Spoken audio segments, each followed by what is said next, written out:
Благодарам, председател. Почитувана министерка, со одбрани убави зборови се обидовте да ја релативизирате состојбата. Не е така. За жал, ако некаде потфрли оваа влада, тоа е во ресорот здравство и особено ресорот за образование.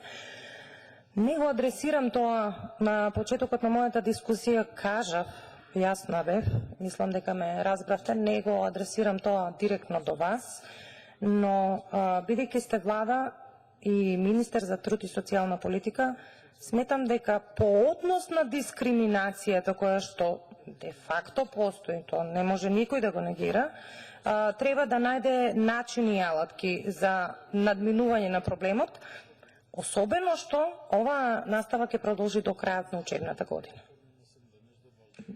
Така барем се најавите. Така да не е едноставна состојбата, напротив, многу е сложена и трагична, би рекла, од случаите кои што ги гледаме, а такви кои што не ги гледаме ги има секојдневно, и по однос на дискриминацијата на децата, тука нема што да коментираме и дополнително да додадеме, освен да ве мотивираме да работите на решавање на случај. Амандманот наш не се прифати, а мерките кои што владата и четирите пакета, трите пакета беа со многу мала реализација. Четвртиот пакет исто така не ги решава овие проблеми. Средствата кои што со блок дотации одат на општините се недоволни.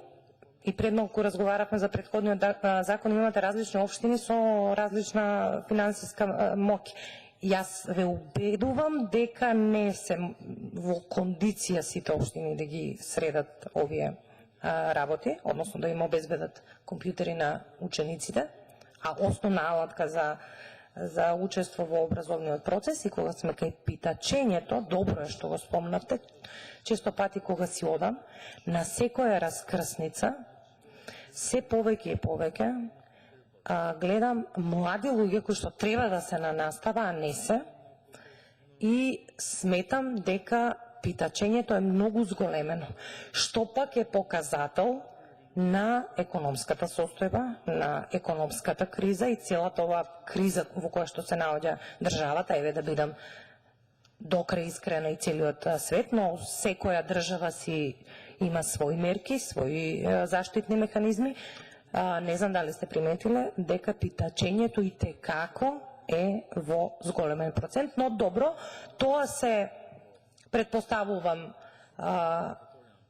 проблеми кои што може би на одредена јавна расправа или на некое друго законско решение, но ова ние како пратеници не можеме да го премолчиме, без разлика што конкретно во законско решение е за права кои што еве го поддржуваме, тоа законско решение за права на децата кои што не треба да им бидат ускратени, но мора да адресираме и проблеми кои што се многу видливи во општеството, а кои, ако не ние како законодавна власт и вие како извршна власт, треба да го менаџираме и да го решаваме секој проблем поединечно. Благодарам.